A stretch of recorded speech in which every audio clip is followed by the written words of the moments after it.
Studio yes news కి స్వాగతం. వార్తల ముందుగా ముఖ్యాంశాలు. జ్యోతిరావు పూలే సేవలు చిరస్మరణీయం. పూలే వర్ధంతి సందర్భంగా నివాళులర్పించిన మాజీ మంత్రి గుడివాడ అమర్నాథ్.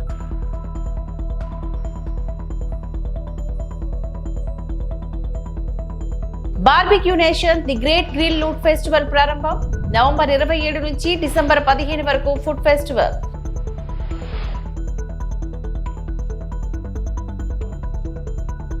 బలహీన వర్గాల అభ్యున్నతకై కృషి చేసిన మహానీయుడు జ్యోతిరావు పూలే వర్ధంతిని పురస్కరించుకొని నివాళులర్పించిన జిల్లా కలెక్టర్ ఎంఎన్ హరేంద్ర ప్రసాద్.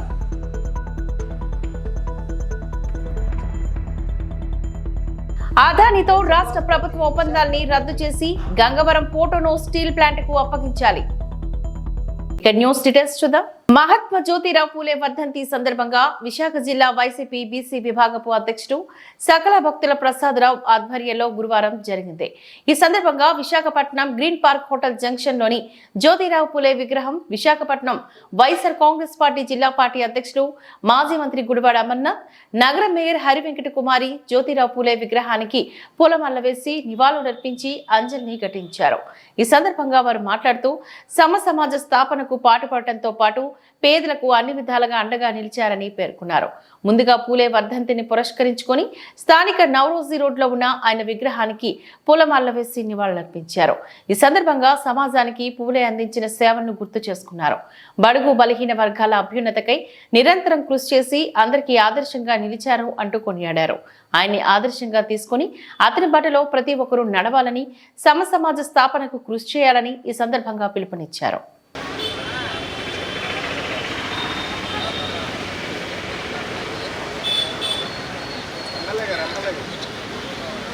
కొమ్మకు సన్నాయి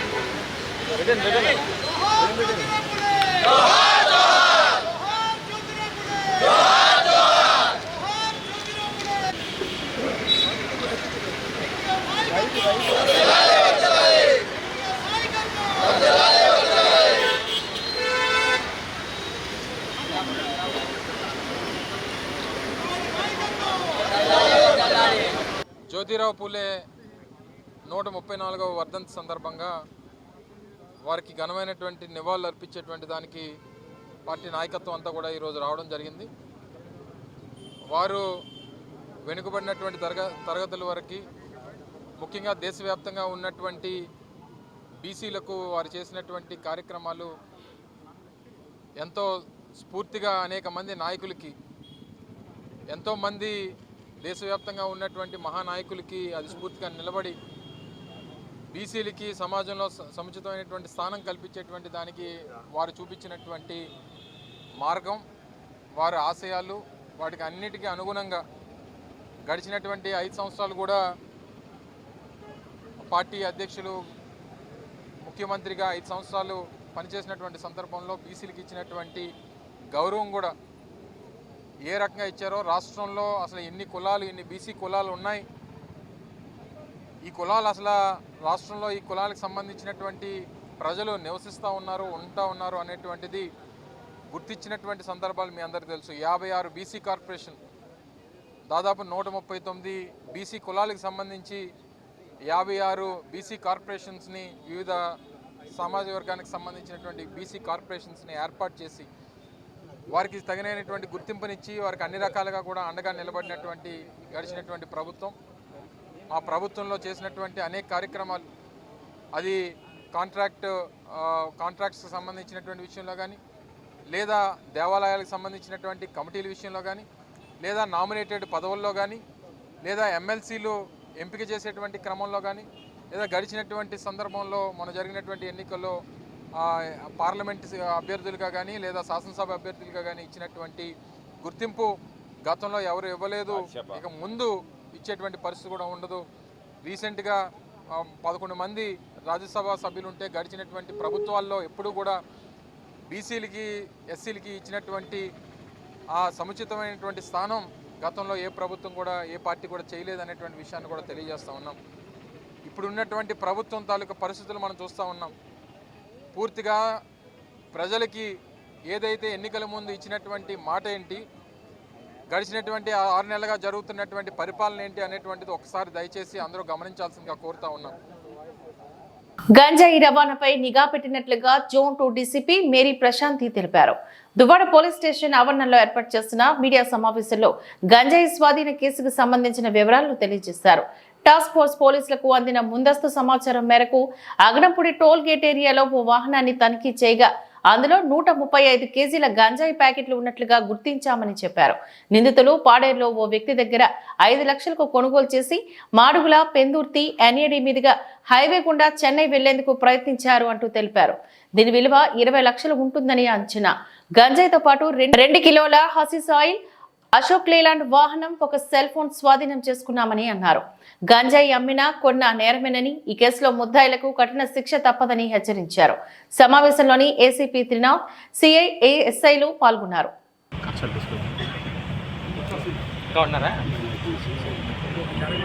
సమాచారం మేరకు అగరంపూడి టోల్ గేట్ సమీపంలో మన దువ్వాడ పోలీసులు వాహన తనిఖీలు చేపట్టారు.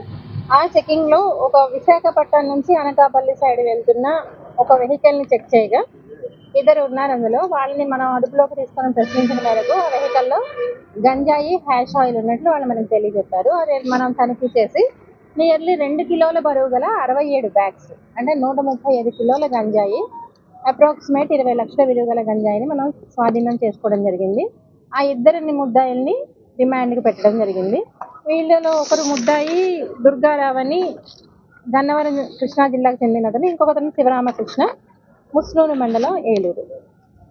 సో వీళ్ళని రిమాండ్ పెట్టడం జరిగింది. వీళ్ళ మీద పాత కేసులు ఏమన్నా ఉన్నాయో చూసి అవి కూడా తగిన చర్య తీసుకుంటాం. మన రాష్ట్ర ప్రభుత్వం చాలా ప్రతిష్టాత్మకంగా ఈ గంజాయి అన్నది సమూలంగా నిర్మూలించాలి. ఈ any kind of NDPS material అన్న దాని మీద డీజీపీ గారి ఆదేశాల మేరకు, సిపి గారి ఆదేశాల మేరకు విశాఖపట్నంలో చాలా రెగ్యులర్గా మనం ఈ గంజాయి గురించి తనిఖీలు చేయడం జరుగుతుంది. మీరు చూసినట్లయితే లాస్ట్ 5 monthsలో కొన్ని వందల గంజాయి మనం పట్టుకోవడం జరిగింది. చాలా మంది మీద కేసులు కూడా పెట్టడం జరిగింది. అలాగే రైల్వే స్టేషన్లో కూడా మన స్నిఫర్ డాగ్, అది ట్రైన్డ్ స్నిఫర్ డాగ్, దాన్ని కూడా తీసుకొని అది కూడా డాగ్ సహాయంతో కూడా మనం గాంజా పట్టుకున్న సంఘటన మీకు అందరికి కూడా తెలుసు. అలాగే మనం చెక్ పోస్టులు కూడా రెగ్యులర్గా 24/7 రన్ అవుతున్న చెక్ పోస్టులు ఉన్నాయి. అలానే మనకి మొబైల్ చెక్ పోస్టులు కూడా ఉన్నాయి. అంటే డైనమిక్గా ఒక స్పెసిఫిక్ ప్లేస్ కాకుండా యాజ్ ఆఫ్ ద ఇన్ఫర్మేషన్ ఏ రూట్లో గాంజా నిందితులు వచ్చే అవకాశం ఉంది, ఇవన్నీ కూడా మనం చెక్ పోస్ట్లని డైనమిక్గా కూడా ఆర్గనైజ్ చేస్తున్నాం. సో ప్రజలు కూడా మాకు సహకరించి మీకు తెలిసిన మాకు సమాచారం ఇచ్చినట్ల వాళ్ళ యొక్క సమాచారం గోప్యంగా ఉంచబడుతుంది. అలాగే గంజాయి అమ్మే వాళ్ళే కాదు, సేవించే వాళ్ళు కూడా చట్ట ప్రకారం శిక్షార్హులు. కాబట్టి మన పిల్లల భవిష్యత్తు గురించి మనము మన సమాజాన్ని గంజాయి రహిత సమాజంగా చేర్చాలి. ఈ దాంట్లో మీరందరూ కూడా మాకు కోఆపరేట్ చేయవలసిందిగా కోరుతున్నాను. ఇలాగే మన టాస్క్ ఫోర్స్ సిబ్బంది, దువ్వాడ పోలీసుల్ని సిపి గారు కూడా అభినందించడం జరిగింది. బలహీన వర్గాల అభ్యున్నతకై సంక్షేమానికి కృషి చేసిన మహానీయుడు మహాత్మా జ్యోతిరావు పూలే అని జిల్లా కలెక్టర్ ఎంఎన్ హరేంద్ర ప్రసాద్ కొనియాడారు. సమాజ స్థాపనకు పాటుపడటంతో పాటు పేదలకు అన్ని విధాలుగా అండగా నిలిచారని పేర్కొన్నారు.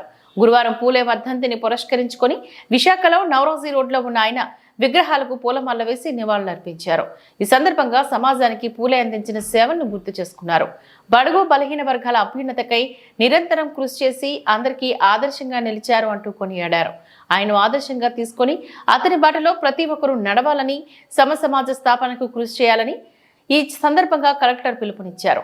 జీవీఎంసీ ఏడీసీ రమణమూర్తి, బీసీ సంక్షేమ అధికారిని శ్రీదేవి, బీసీ సంఘం ప్రతినిధి పితాని ప్రసాద్, ఇతర సభ్యులు తదితరులు పాల్గొన్నారు.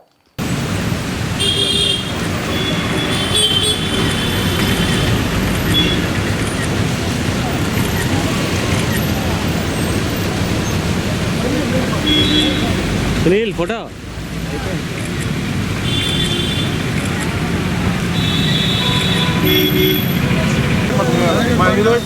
మా రమణమూర్తి గారు ఏపీ కల్చర్కి ల్యాండ్ తీసుకుని వచ్చారండి. మాదే పెండింగ్ పడిపోయింది సార్. చేద్దాం. Okay, thank you sir.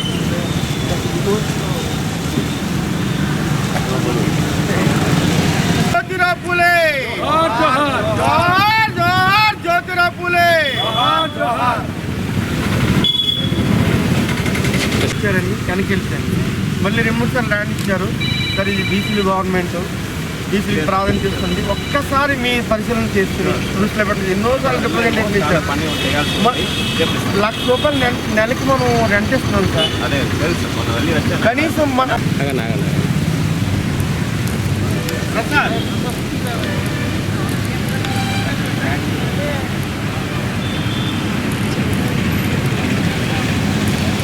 ఈ నెల 28, 29 గురు శుక్రవారాల్లో రాజమహేంద్రవరం ఆర్ట్స్ కళాశాల మైదానంలో నిర్వహించే ఆధ్యాత్మిక వేడుకల్లో భాగంగా శివపార్వతుల కళ్యాణం వేడుక అత్యంత వైభవంగా జరిగింది. ఆ కళ్యాణానికి విచ్చేసే భక్తుల దర్శనార్థం విశాఖ సింహాచలం సింహాద్రి అప్పన్న ఉత్సవ మూర్తులతో కూడిన ప్రచార రథం నేడు రాజమండ్రికి బయలుదేరింది.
రాష్ట్రంలోని క్రైస్తవులు ఎదుర్కొంటున్న సమస్యను ప్రభుత్వం దృష్టికి తీసుకువెళ్లి వాటి పరిష్కారానికి కృషి చేయనున్నట్లుగా ఆంధ్రప్రదేశ్ ఫాస్టర్స్ ఫెడరేషన్ ప్రతినిధులు తెలిపారు. నగరంలో మదిలపాలెం QMB చర్చిలో ఆంధ్రప్రదేశ్ జిల్లా ఫాస్టర్స్ అసోసియేషన్ 3వ వార్షికోత్సవ వేడుకలు జరిగాయి. అనంతరం ఆంధ్రప్రదేశ్ ఫాస్టర్స్ ఫెడరేషన్ అధ్యక్షుడు కోలమూరి ప్రభాకర్ రావు, ప్రధాన కార్యదర్శి ఫాస్టర్ జీవన్ కుమార్ మీడియాతో మాట్లాడుతూ క్రైస్తవుల సమస్యల పరిష్కారమే లక్ష్యంగా పనిచేస్తామని అన్నారు. ప్రభుత్వం దృష్టికి క్రైస్తవ సోదరులు ఎదుర్కొంటున్న సమస్యలు తీసుకువెళ్తామని చెప్పారు. ప్రభుత్వం నుంచి అందాల్సిన రాయితీలు అందేలా కృషి చేస్తామని చెప్పారు. క్రైస్తవుల అందరినీ ఏకతాటిపైకి తీసుకువచ్చి వారి అభ్యున్నతకై పాటుపడతామని పేర్కొన్నారు. కార్యక్రమంలో ముఖ్య అతిథిగా సుప్రీంకోర్టు న్యాయవాది డాక్టర్ ఫ్రాంక్లిన్ పాల్ గారు పాల్గొన్నారు. సమావేశంలోని ఏపీపీఎఫ్ రాష్ట్ర కోశాధికారి ఎన్ఐ శాల్మన్ రాజు, విశాఖ జిల్లా కమిటీ అధ్యక్షుడు కె సునాథ్ కుమార్, కార్యదర్శి ఎం మాణిక్యరావు, జిల్లా ట్రెజరర్ పన్నీర్ బాబు, రాష్ట్ర కార్యవర్గ సభ్యులు సిహెచ్ జాన్సన్, ఏ నేతాజీ, జిల్లాలో ఉన్న పాస్టర్లు, సంఘ కాపర్లు, క్రీస్తు సేవకులు తదితరులు ఈ కార్యక్రమంలో పాల్గొన్నారు. ముఖ్య అతిథులుగా ప్రముఖ సుప్రీంకోర్టు న్యాయవాది డాక్టర్ ఫ్రాంక్లిన్ సీజర్ థామస్ గారు రావటం జరిగింది. కేజీ బాలకృష్ణన్ కమిషన్ ఆంధ్ర రాష్ట్రానికి త్వరలో వస్తున్న కారణం చేత ఆ అంశాల గురించి కొన్ని ప్రాముఖ్యమైన విషయాలు పాస్టర్లైన వారికి వారు నివేదించడం జరిగింది. ఈ యానివర్సరీ కార్యక్రమంలో దైవ వర్తమానం అందించడానికి హైదరాబాద్ నుండి డాక్టర్ జోషి లీలన్ రెడ్డి గారు, ఇండియా థియలాజికల్ సెమినరీ అధినేత, వారు కూడా రావడం జరిగింది.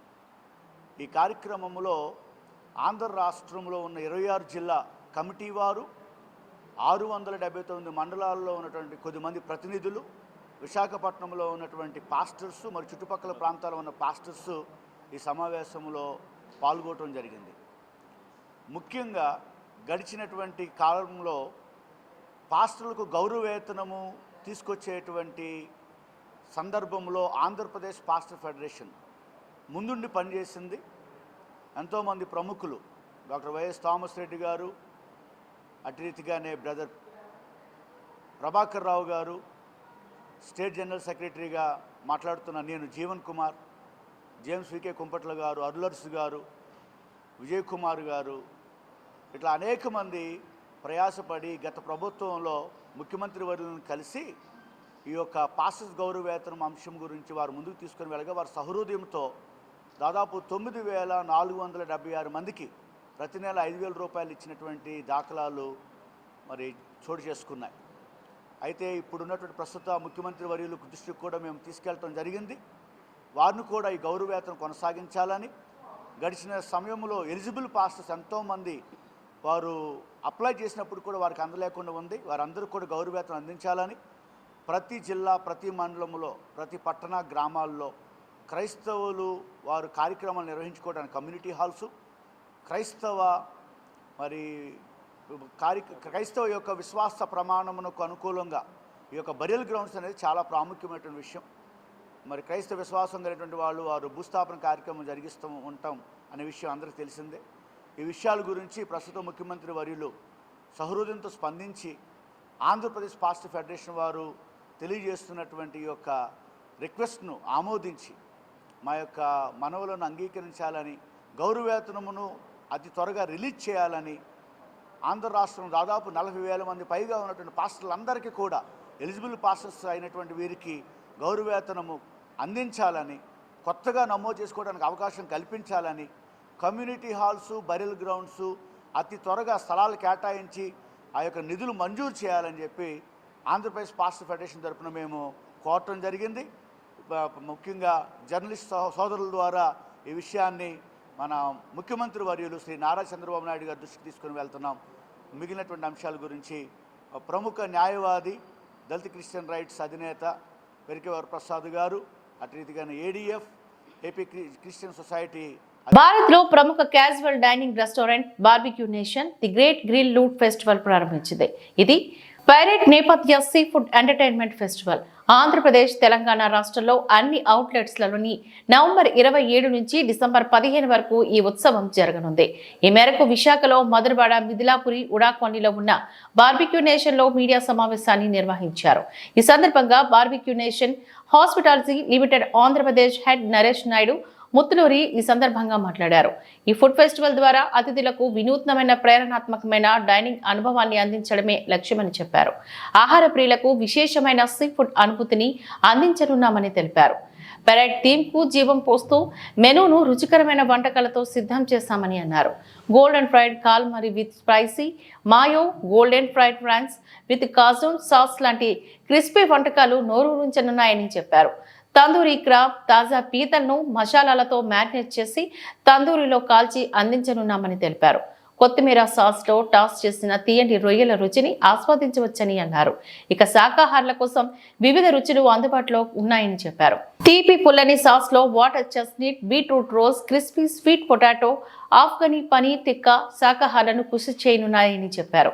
ఏదైనా అదనపు ప్రత్యేకతను కోరుకునే వారికి లాబ్స్టార్ లా కాటే ఆధారంగా అందజేయనున్నామని తెలిపారు. సాస్ విత్ గోల్డెన్ ఫ్రైడ్, అది కూడా మన ప్రాన్స్ ని మనం గోల్డెన్ ఫ్రైడ్ కాజూన్ సాస్ లో డిప్ చేసి ఇస్తున్నాము. అలాగే తండూరి క్రాబ్ మనం సర్వీస్ చేస్తున్నాము. సిలాంత్రో ప్రాన్ మనం సర్వీస్ చేస్తున్నాము. Cilantro PRAN. అలాగే ఇక్కడ మెయిన్ కోర్స్ కూడా చూసుకుంటే మనము గ్రీన్ వెజ్ కర్రీ ఉంది, థాయ్ కర్రీ ఉంది, సీ ఫుడ్ బిర్యానీ ఉంది, అంటే మిక్స్ సీ ఫుడ్ బిర్యానీ.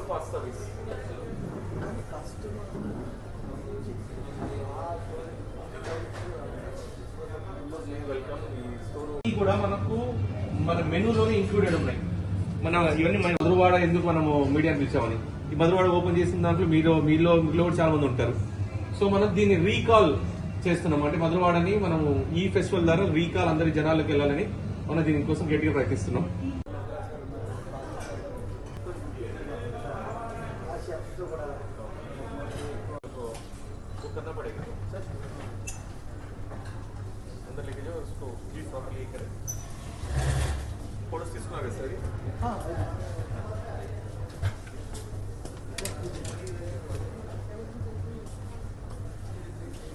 వచ్చిన మీడియా వాళ్ళందరికీ బార్బిక్యూ నేషన్ తరపు నుంచి నమస్తే. సో మేము ఇప్పుడు మీకు సీ ఫుడ్ ఫెస్టివల్ ఇంట్రడ్యూస్ చేస్తున్నాము. సో మీరు ఇక్కడ చూస్తున్న అన్ని variety items, almost 30 variety add-on items మనము ఇప్పుడు మన మెనూలో యాడ్ చేసాము. ఇక్కడ మీరు చూస్తున్నారు సో మెనీ వెరైటీస్. ఇక్కడ మన క్రాబ్స్ నుంచి, ప్రాన్స్ నుంచి, ఆక్టోపస్ నుంచి, ఫిష్ కేక్స్ నుంచి, రెడ్ స్నాపర్ నుంచి, సీ బాసా నుంచి ఆల్మోస్ట్ మనం 29 రకాల సీ ఫుడ్ వెరైటీస్ మనం మెనూ యాడ్ చేసాం. టోటల్ ఐటమ్స్ వచ్చేసి 91 రకం, from starter to till dessert.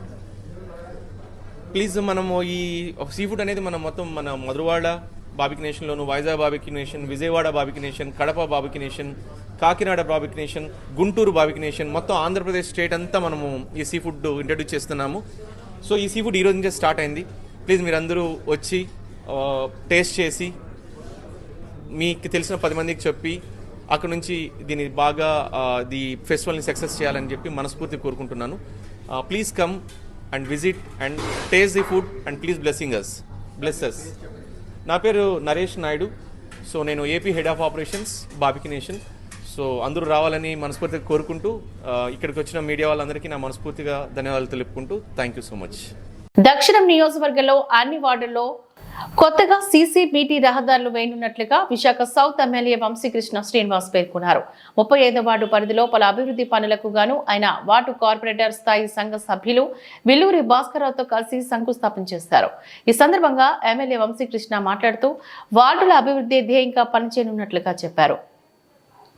35వ వార్డులో ఆయిల్ మిల్ వీధి రహదారికి 35 లక్షలు, 39వ వార్డు పెర్రి వీధి రహదారికి 18.50 లక్షలు, 39వ వార్డు పాత పోస్టాఫీస్ వద్ద భవన నిర్మాణానికై 40.65 లక్షలు కేటాయించినట్లుగా చెప్పారు. అనంతరం కార్పొరేటర్ భాస్కర్ రావు సందర్భంగా మాట్లాడుతూ వార్డు అభివృద్ధి ధ్యేయంగా ఎన్నో అభివృద్ధి కార్యక్రమాలు చేపట్టామని, గత ప్రభుత్వం అభివృద్ధి పక్కన పెట్టేసింది అని, కూటమి ప్రభుత్వం వచ్చాక మళ్లీ అభివృద్ధి పనులు జోరందుకున్నాయని అన్నారు.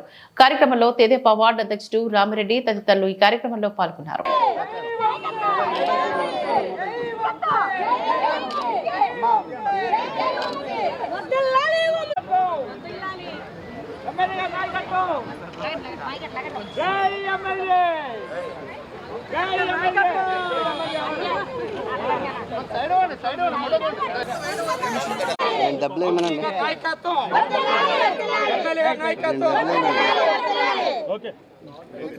విశాఖ దక్షిణ నియోజకవర్గం 35వ వార్డు పరిధిలో ఈరోజు ఆయిల్ మిల్లు స్ట్రీట్లో గత పాలకులు సుమారు 3 సార్లు అంటే దగ్గర 3 సంవత్సరాల నుంచి కూడా ఇక్కడ ప్రజల అవస్థలు పడుతున్నప్పటికీ కూడా కేవలం కక్ష సాధింపు చర్యతో గత ప్రభుత్వంలో పాలకులు మాజీ ఎమ్మెల్యే శ్రీ వాసుపల్లి గణేష్ కుమార్ ఇది శాంక్షన్ అయ్యింది, వర్క్ ఆర్డర్ వచ్చినప్పటికీ కూడా కేవలం ఆయన తాలూకా కక్ష సాధింపు చర్యలతో ఆపిన ఈ సీసీ రోడ్డుని ప్రభుత్వం మన కూటమి ప్రభుత్వ అధికారంలోకి వచ్చిన అనతి కాలంలోనే అంబరాన్ని అంటే సంబరాలతో ప్రతి ఒక్కరికి కూడా ఇక్కడ అభివృద్ధి చేపడుతున్నారు.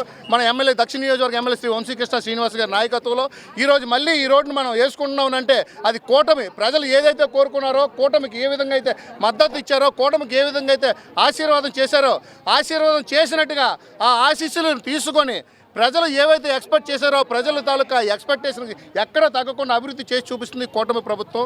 అలాగే కార్యక్రమానికి ముఖ్య అతిథిగా మన వంశీకృష్ణ శ్రీనివాస్ గారు దక్షిణ నియోజకవర్గ ఎమ్మెల్యే గారు, అలాగే విశాఖ దక్షిణ నియోజకవర్గ టీడీపీ ఇన్ఛార్జి వర్యులు, అలాగే ఎన్టీఆర్ ఆరోగ్య వైద్య సేవా చైర్మన్ గారు ముఖ్య అతిథులుగా విచ్చేసి కార్యక్రమానికి జయప్రదం చేయడం రోడ్డు జీవీఎంసీ అభివృద్ధి నిధులతో వేయడం జరుగుతుందని చెప్పి తెలియజేసుకోవడం చాలా ఆనందంగా ఉందని చెప్పి తెలియజేస్తా ఉన్నాను. 39 అదే 39 అది 29 కాదు 39 అంటే మళ్ళీ ఓకేనా. అందరికీ నమస్కారం. ఈరోజు దక్షిణ నియోజకవర్గంలో రోడ్లు డ్రైనేజీ వ్యవస్థ అస్తవ్యస్తంగా ఉంది.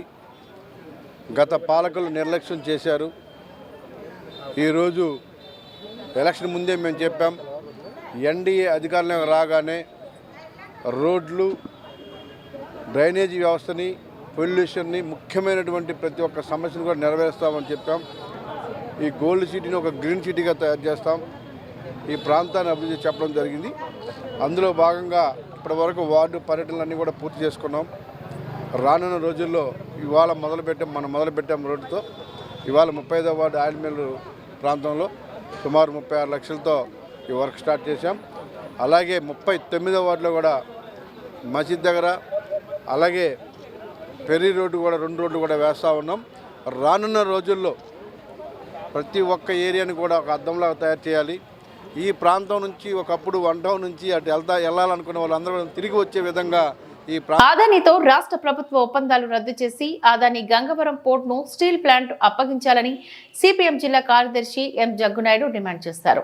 ఈ మేరకు గురువారం ఉదయం విశాఖలో జగదాంబ జంక్షన్ సమీపంలో సిఐటియు కార్యాలయంలో ఏర్పాటు చేసిన మీడియా సమావేశంలో ఆయన మాట్లాడుతూ రాష్ట్ర ప్రభుత్వం ఆదానితో చేసుకున్న ఒప్పందాలన్నీ రద్దు చేసి తక్షణమే ఆదానిని అరెస్ట్ చేయాలని డిమాండ్ చేశారు. సోలార్ విద్యుత్ కొనుగోలు ఒప్పందంలో 2029 కోట్ల రూపాయలు గౌతమ్ అదానీ రాష్ట్ర ప్రభుత్వం పెద్దలకు ముడుపులు చెల్లించిందని అమెరికా న్యాయ వ్యవస్థ బయటపెట్టిందని వెల్లడించారు. గత ప్రభుత్వం ప్రస్తుత ప్రభుత్వం అదానీతో కొన్ని సంబంధాలు ఒప్పందాలు చేసుకున్నాయని చెప్పారు. స్వాధీనం చేసుకోవాలని రాష్ట్ర ప్రభుత్వాన్ని సిపిఎం పార్టీ డిమాండ్ చేస్తూ ఉంది. అదేవిధంగా గత ప్రభుత్వం కానీ ఈ ప్రభుత్వం కానీ అదానీతో కొన్ని ఒప్పందాలు చేసుకున్నాయి. ఒకటి సోలార్ విద్యుత్ ఒప్పందం, 2 భీమిలి బీచ్ శాండ్ మైనింగ్ ఒప్పందం, కాపులపాడు దగ్గర 3,000 కోట్ల రూపాయల 130 ఎకరాల తాలూకా డేటా సెంటరు, ఏఎస్ఆర్ జిల్లాలో సౌర విద్యుత్ కోసం వేలాది ఎకరాల భూములు, గంగవరం పోర్టు. ప్రధానంగా ఈ ఒప్పందాలు గత నేటి రాష్ట్ర ప్రభుత్వాలు అదానీ కంపెనీలతో చేసుకున్నాయి. తక్షణమే ఈ ఒప్పందాలని రద్దు చేయాలని చెప్పని మేము సిపిఎం పార్టీగా డిమాండ్ చేస్తున్నాం. అదేవిధంగా గంగవరం పోర్టు తాలూకు ఒప్పందం రద్దు చేసి రాష్ట్ర ప్రభుత్వం గంగవరం పోర్టుని స్వాధీనం చేసుకుని వైజాగ్ స్టీల్ ప్లాంట్ ఇవ్వాలని చెప్పని మేము డిమాండ్ చేస్తున్నాం. వైజాగ్ స్టీల్ ప్లాంట్కి గంగవరం పోర్టు పక్కలో బల్లిలా ఉంది. ఇటీవల అక్కడ కార్మికులు సమ్మె చేస్తే ఆ సమ్మె సకాలంలో పరిష్కరించి వారి సమస్య పరిష్కారంతో పాటు వైజాగ్ స్టీల్ ప్లాంట్కి బొగ్గు సక్రమంగా సరఫరా చర్యలు తీసుకోవచ్చు. కానీ కావాలని అదానీ వైజాగ్ స్టీల్ ప్లాంట్ని ఏ విధంగా సరే దాన్ని కబళించాలి, దాన్ని నష్టాలు పాలు చేయాలి, దాన్ని స్వాధీనం చేసుకోవాలనుకుంటుందో ఆ సమ్మెను దీర్ఘకాలం కొనసాగించారు. దీనివల్ల దాదాపు 3,000 కోట్ల రూపాయలు వైజాగ్ స్టీల్ ప్లాంట్ నష్టపోయింది. అలాగే వైజాగ్ స్టీల్ ప్లాంట్తో గంగవరం పోర్టు నుంచి దిగుమతుల తాలూకా ధరలు ఏవైతే ఉన్నాయో ఆ ధరలను అమాంతంగా పెంచేశారు. సకాలంలో గంగవరం పోర్టు నుంచి బొగ్గు ఇతర ముడి సరుకు వైజాగ్ స్టీల్ ప్లాంట్కి ఇవ్వడం లేదు. ఇది కావాలని వైజాగ్ స్టీల్ ప్లాంట్ని ఉత్పత్తిని పూర్తిగా దెబ్బతీసి నష్టాలు పాలు చేసి ఏదో విధంగా వైజాగ్ స్టీల్ ప్లాంట్ని కబలించాలి అనే కుట్రలో భాగంగానే అదానీ యాజమాన్యం వ్యవహరిస్తున్నది. అందుకని అదానీ గంగవరం పోర్టు ఉన్నంతకాలం వైజాగ్ స్టీల్ ప్లాంట్ ముప్పు తప్పదు. కాబట్టి వైజాగ్ స్టీల్ ప్లాంట్కి గంగవరం పోర్టు స్వాధీనం చేయాలని చెప్పని మేము డిమాండ్ చేస్తున్నాం. గంగవరం పోర్టు ఒప్పందం కూడా బీఓటీ పద్ధతిలో, బిల్డ్ ఆపరేట్ ట్రాన్స్ఫర్ పద్ధతిలో 2003లో ఆనాడు ప్రభుత్వం చేపట్టింది. వాస్తవంగా ఇది వైజాగ్ స్టీల్ ప్లాంట్కి అందాల్సినటువంటి పోర్ట్ ఇది. కానీ ఆనాటి రాష్ట్ర ప్రభుత్వం దాన్ని ప్రైవేట్ పద్ధతిలో నిర్మించారు. ఒప్పంద కాల పరిమితి కూడా 2033తో పూర్తవుతుంది, 30 సంవత్సరాలు పూర్తవుతుంది. ఆ రోజు గంగవరం పోర్టుకి 3,000 ఎకరాల భూములు కేటాయిస్తే అందులో 1,000 ఎకరాలు వైజాగ్ స్టీల్ ప్లాంట్. అవి చాలా వరకు ఇంకా అదనంగా కొన్ని వందల ఎకరాలని స్వాధీనం చేయడం కోసం అదాని కుట్రలు పొందుతూ ఉన్నారు. రాష్ట్ర ప్రభుత్వానికి 10.4% వాటాలు ఉండేవి. వాటి 640 కోట్లు కనిపిస్తుంది రాష్ట్ర ప్రభుత్వం. ఇవన్నీ అక్రమాలే, ఈ ఒప్పందాలన్నీ అక్రమాలే. కాబట్టి ఈరోజు 1,000 కోట్ల రూపాయల ముడుపులు తీసుకునే పరిస్థితి. అందుకని రాష్ట్ర ప్రభుత్వం అదానీ కంపెనీలతో చేసిన ఒప్పందాలను పూర్తిగా రద్దు చేయాలి. రద్దు చేసి వైజాగ్ స్టీల్ ప్లాంట్ గంగవరం పోర్టుని ఇవ్వాలని చెప్పి మేము డిమాండ్ చేస్తున్నాం. అలాగే సౌర విద్యుత్ సంబంధించి కూడా వాస్తవ ధర కన్నా ప్రతి యూనిట్కి ₹1.5 అదనంగా చెల్లించేలాగా అదానీ కంపెనీతో ఈరోజు ఒప్పందం చేసుకున్నారు. వైజాగ్ విద్యుత్తుని ప్రైవేట్ పరం చేయాలి, దాన్ని అదానీ కట్టబెట్టాలని చెప్పినది అదానీ మిత్రులు మోదీ గారి ప్రయత్నం. అందుకని అన్ని రాష్ట్ర ప్రభుత్వాలతో మెల్ల ఉంచి వాళ్ళు అంగీకరించేలాగా విద్యుత్ రంగం సంస్కరణలు తీసుకొచ్చారు. దానిలో భాగంగా స్మార్ట్ మీటర్లు పెట్టి పనిచేస్తున్నారు. రైతులు పంపు సెట్ల స్మార్ట్ మీటర్లు, ఇప్పుడు విశాఖపట్నంలో వ్యాపారస్తులకు స్మార్ట్ మీటర్లు పెడుతున్నారు. ఇది అయిపోతే వినియోగదారులు పెడతారు. అంటే స్మార్ట్ మీటర్లు పెట్టేటువంటి ధర కానీ. జగన్మాత సినీ క్రియేషన్స్ బ్యానర్ పై విఎస్ సూర్యారావు నిర్మాతగా గీతా ప్రసాద్ దర్శకత్వంలోని రూపొందించిన యాదవుడే మాధవుడు ఈ నెల 29న చిత్రాలయ ఐనాక్స్ లో విడుదల కానున్నట్లుగా మాజీ డిప్యూటీ మేయర్ దాడి సత్యనారాయణ తెలిపారు. గురువారం విశాఖలో డాబా గార్డెన్స్ ప్రెస్ క్లబ్ లో నిర్వహించిన మీడియా సమావేశంలో పాల్గొని ఆయన మాట్లాడారు. ఈ చిత్రంలోని తాను కూడా ఒక కీలక పాత్రను పోషించినట్లుగా చెప్పారు. మంచి కాన్సెప్ట్ తో రూపొందించిన ఈ చిత్రం అన్ని వర్గాల ప్రేక్షకులను ఆకట్టుకుంటుందని అన్నారు. ఈ చిత్రంలోని ఉత్తరాంధ్రకు చెందిన పలువురు నటీనటులకు గాను అవకాశం ఇవ్వడం జరిగిందని తెలిపారు. నిర్మాత వియ్యపు చిన్నారావు ఈ సందర్భంగా మాట్లాడుతూ వ్యసనాలకు బానిసలై తమ జీవితాలను విచ్ఛిన్నం చేసుకునే వ్యక్తులకు కనువిప్పు కలిగించే కాన్సెప్ట్ తో ఈ చిత్రాన్ని తీయడం జరిగిందని అన్నారు. విశాఖపట్నంలో ఒక మంచి సినిమాని తీయాలని విశాఖపట్నంలో పుట్టి పెరిగి విశాఖ నగరపాలక సంస్థలో ఉద్యోగిగా పనిచేసి కళలన్నా కళా అభివృద్ధి అన్నా ఇష్టపడేటటువంటి మా చిన్నారావు గారు తన మొట్టమొదటి కళలని అంటే ఇంట్రెస్ట్, దాంట్లో భాగంగానే యాదవుడే మాధవుడు అనే దీంతో ఆల్రౌండర్ అనేటువంటి ట్యాగ్ సినిమాని ఎవరి సహాయ సహకారం లేకుండా తను స్వతహాగా ఏ విధంగా ఆర్థికంగా లేకపోయినా తనకున్న దాంట్లో ఒక మంచి సినిమాని చెయ్యాలి, ఓ మంచి సందేశాన్ని మన తెలుగు ప్రజలందరికీ అందించాలనే దృక్పథంతో ఎన్నో ఇబ్బందులు పడినా ఈ సినిమాని తీసినందుకు ముందుగా విశాఖపట్నం మరి ఆంధ్రప్రదేశ్ అని తెలంగాణ తెలుగు వారందరి తరపు నుంచి కూడా చిన్నారావు గారికి అభినందనలు, శుభాకాంక్షలు తెలియజేస్తున్నాం. మరి అలాంటిది సినిమా దీంట్లో ఉన్న సందేశం ఈవేళ ఉన్నటువంటి యూత్ చెడు వ్యసనాలకు బానిసలై ఏ విధంగా సమాజం పాడవుతుంది. వార్తలు ఇంతటితో సమాప్తం. నమస్కారం.